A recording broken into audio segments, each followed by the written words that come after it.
Hola, mi nombre es Natalie y estoy aquí para contarte una parte de mi historia. La motivación por la que estoy aquí viene del corazón de Dios. Hay una verdadera intención de Dios de que lo podamos conocer y su manera de revelarse a nosotros ha sido a través de la historia en situaciones, vivencias de personas que han dado testimonio de Él y de su grandeza, personas que han logrado escucharlo, han convivido con Él y han aprendido quién es Dios. Estoy aquí porque en mi vida eso es lo que ha pasado. Desde pequeña fui sensible a Dios. Buscaba saber quién era Dios, dónde estaba Dios, si existía realmente un mundo espiritual o no, qué pasaba detrás de las cosas que pasaban, por qué la gente moría, por qué la gente enfermaba. Tenía una sensibilidad profunda en saber respuestas desde pequeña, en hacer preguntas y buscar sus respuestas. Fui mamá muy joven. Cuando tenía 16 años quedé embarazada de mi primera hija. Yo creo que por lo jovencita que era y por no conocer a Dios, de forma equivocada, yo creí que por haber tenido una hija con este hombre, el propósito de Dios era que yo siguiera con él toda mi vida. Y al quedar embarazada de mi segunda hija, me fui a vivir con esa persona. Realmente viví situaciones difíciles, no era fácil. Él también era una persona bastante joven y con un camino bastante diferente al mío, con un concepto de vida y un corazón diferente al mío. Cuando tuve a mi segunda hija, 6 meses después, quedé embarazada de mi tercera hija. Estaba amamantando a mi segunda hija cuando quedé embarazada. Cuando tenía 5 meses de embarazo, a mi segunda hija, Kelly, que tenía 11 meses, le diagnostican leucemia linfocítica aguda con 100% de células malignas en sangre. Pues todo se vino abajo. Planificación de estudios o trabajo o lo que era la vida en ese momento, que la situación de Kelly era muy delicada, vivíamos en Mérida y no había un tratamiento que se pudiese aplicar al momento. Teníamos que esperar por lo menos un mes y ella no iba a resistir un mes. Se planteó que pudiésemos viajar a Caracas, a una ciudad que quedaba aproximadamente 10, 11 horas a carretera en coche. Aceptamos y en menos de un mes estábamos en otra ciudad. Sin conocimiento del futuro, sin una economía que nos pudiese sostener, sin saber cómo iba a nacer mi tercera hija en esa ciudad y sin saber cuánto duraba un tratamiento y de qué se trataba realmente el cáncer. Cuando llegamos a Caracas y nos atendió el médico, el hematólogo que se iba a encargar del protocolo y el tratamiento, el médico dijo que el protocolo, el tratamiento, duraba aproximadamente 2 años y que yo no podía estar cerca durante el tratamiento porque estaba embarazada y la quimioterapia podía afectar mi embarazo. Se nos explicó más o menos qué era la quimioterapia. El tratamiento era un tratamiento que no tenía que ser con hospitalización todo el tiempo, pero en ese momento yo les dije que yo no sabía cómo iba a ser, que no era posible estar 2 años en esa ciudad si no teníamos trabajo ni cómo sostenernos allí. Y el médico dijo que bueno, que esa era la opción, que esa era la única opción viable para que Kelly pudiese recibir un tratamiento. Recuerdo que ese día llevaba una camisa blanca, manga larga. Tendría un embarazo de unos 5 o 6 meses y a Kelly le pusieron una vía. Ella, como estaba pequeñita, se movía mucho. Una vía le inyectaron para hacerle pruebas. Recuerdo que la vía se movió, que la inyección se salió y que sobre mi camisa se derramó un chorro de sangre. Recuerdo también que la enfermera me regañó porque yo la había dejado moverse. Me fui al baño a cambiarme y recuerdo que en el pasillo me hice consciente de que algo muy grave pasaba. Me miré, entré al baño, miré al espejo y me miré embarazada con la camisa blanca llena de sangre y me pregunté, ¿pero qué voy a hacer? ¿Cómo voy a hacer esto?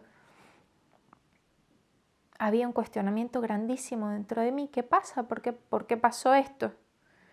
Y un señalamiento inconsciente de responsabilidad, claro, porque no podía tener control de nada, no podía tener control de mi hija mayor, se tuvo que quedar en la ciudad, tendría 3 añitos y medio,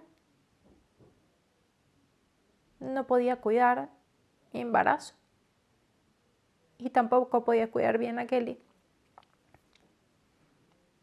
tampoco podía cuidarme a mí, ni podía tomar grandes decisiones. Tenía 20 años cuando todo eso pasó. Tampoco tenía una relación estable con la persona con la que estaba. O sea que ahí también tenía responsabilidades que asumir que no podía. No solo a mí se me salieron las cosas de las manos, sino a mi familia también. Fue difícil gestionarlo todo. Yo estaba en una ciudad lejos, tampoco me sentía en el derecho de exigirle a nadie responsabilidades por lo que estaba pasando.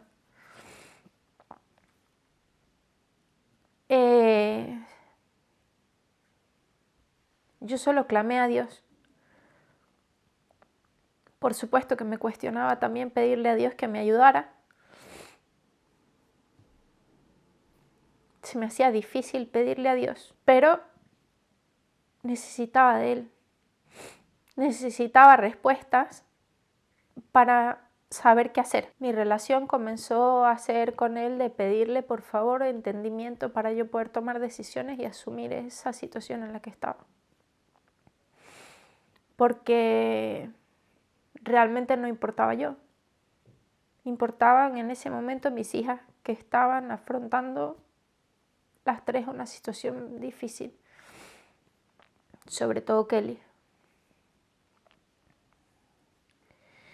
De ahí se vinieron decisiones muy fuertes. Decisiones que tenían que ver con dónde vivir, si iba a estar cerca de Kelly o no durante su tratamiento por mi embarazo. Más adelante si se iba a hacer un trasplante o no. Si cuando no funcionara el tratamiento de quimioterapia se iba a hacer un tratamiento más agresivo o no. Los padres tienen la posibilidad de decidir si un niño va o no a pasar un tratamiento de quimioterapia por las consecuencias y las condiciones en las que puede estar.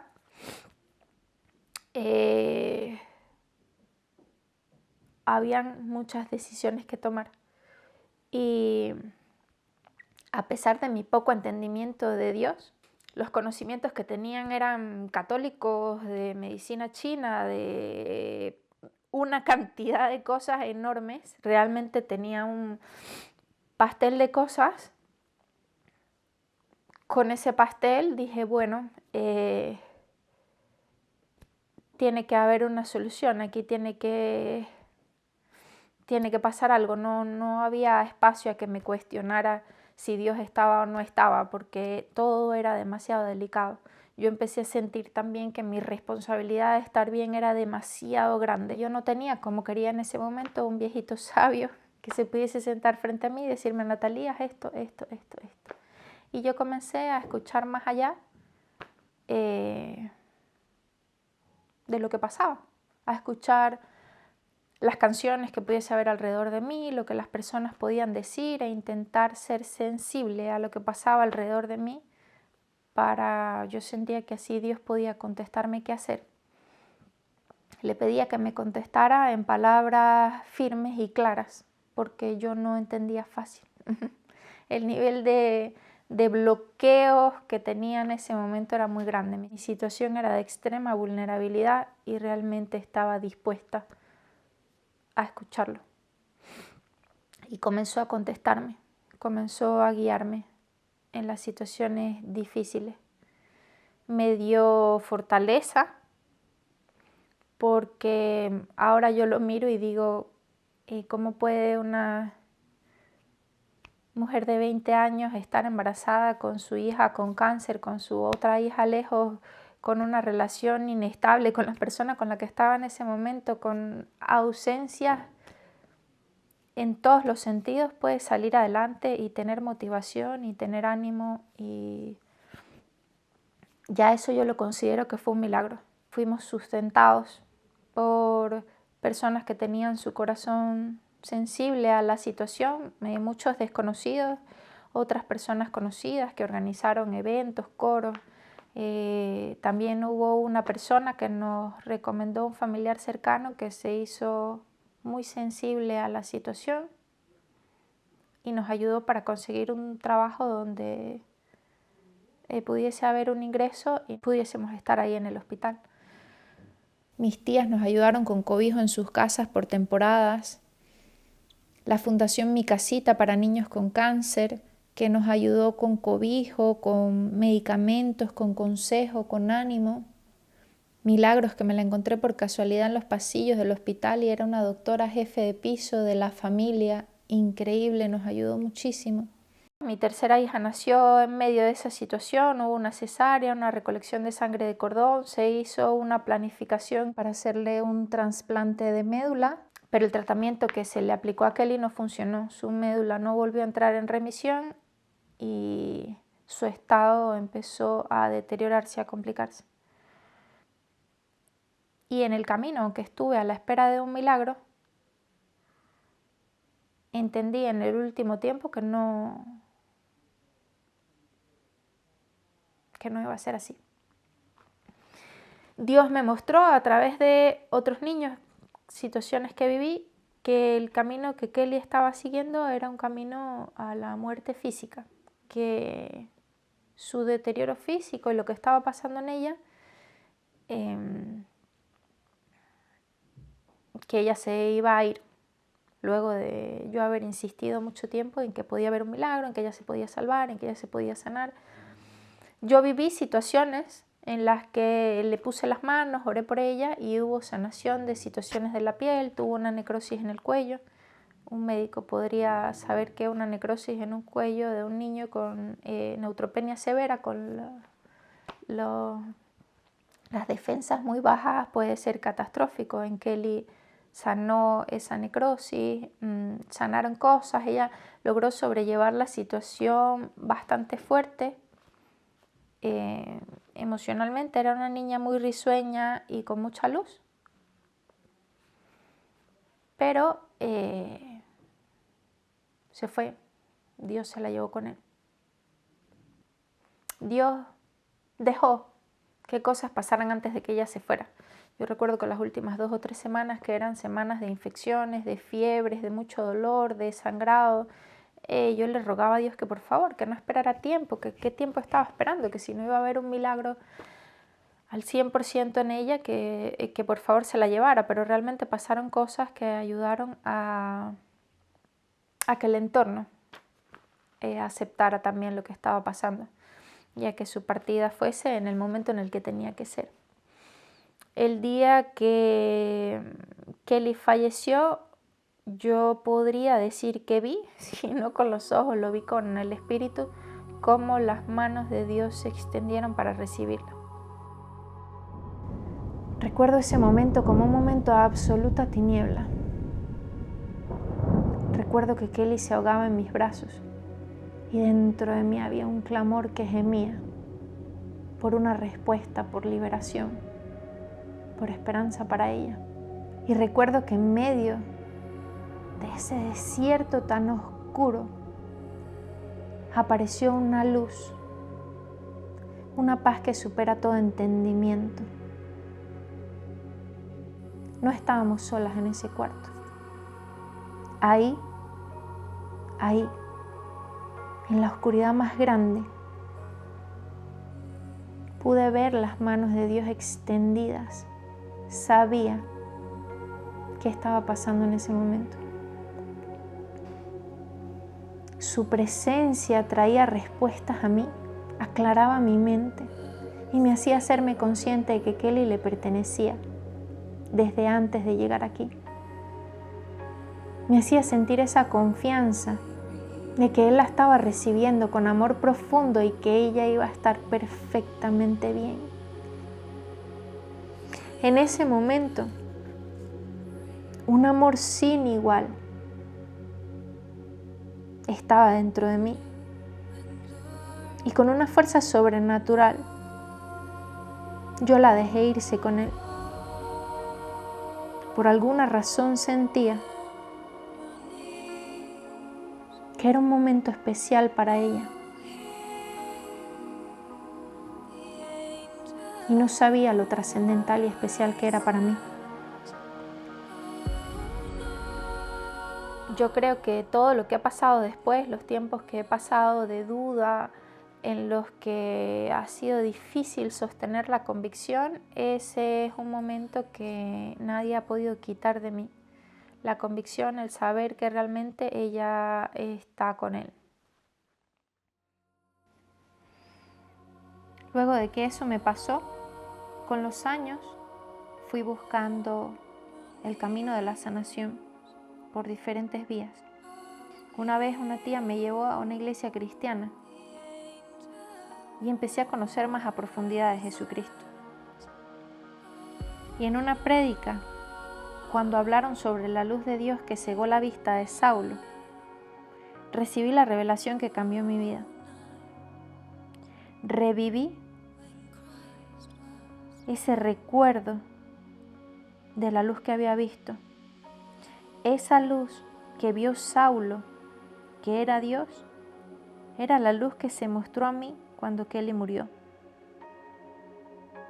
Y Saulo, cuando vio esa luz, le preguntó: ¿quién eres? Y él le dijo: soy Jesucristo. Esa revelación, 11 años después de la muerte de Kelly, cambió mi vida. Conocí el nombre de Dios, de aquel que había estado conmigo en ese momento, de aquel que me había acompañado muchos momentos de mi vida. Lo recibí como mi Señor. Empecé a saber quién era. Y todo empezó a cambiar. Esa presencia que la muerte la convierte en vida empezó a estar en cada área de mi vida. Y sé que como cambió mi vida, también quiere cambiar la tuya. Dios dice que aquel que lo busca de todo corazón lo encuentra. Gracias por venir aquí. Que Dios bendiga tu vida y que puedas ver lo que yo he visto. Que pueda llegar a tu vida la liberación que yo he vivido. Bendito es el Dios cuya infinita misericordia rodea nuestra existencia y nos busca con un amor sin igual.